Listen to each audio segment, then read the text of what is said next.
কাম যদি না করবে পারি আমার ইজ্জত থাকবো? হ্যাঁ, তুমি আমার 5টা না 10টা না, মাত্র অনলি ওয়ান, মানে একটা জামাই। একটা জামাই। হ্যাঁ, তা তুমি আমার তো কালাম করবে, কারণ তুমি তো আমার জামাই না, তুমি তো আমার মনে করো আমার এই মানে পোলার মতো, মানে আপন পোলার মতো, তাই না? এই কথাটা শোনার পরে কিন্তু কলিজাটা মনে করেন যে আইসে মনে ঠান্ডা হয়ে গেছে, বুঝছেন? ওই মনে করো আমার আবার বিভিন্ন জায়গায় যাওয়ার দরকার, তুমি আর ঈদে মানে আইবা না আমার বাড়িতে, না? আরে বাবা শুনেন, আমি ঈদের মধ্যে আইমু কেমনে, জি কাজের চাপ, হ্যাঁ। বুঝছেন? ঘর থেকে তো বাড়াবা পাইতেছি না। অন্তন আপনি আইসেন, আপনার লোকের দেওয়া হয়েছে সেরামিটা কইরা দিছি না।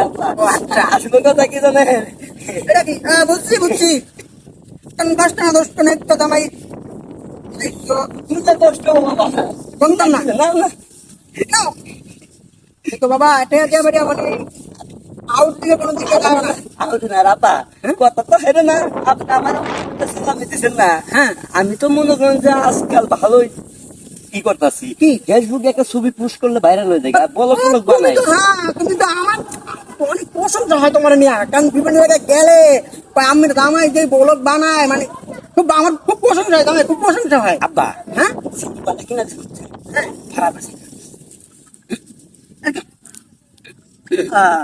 বাড়াইছে বাইরেছে।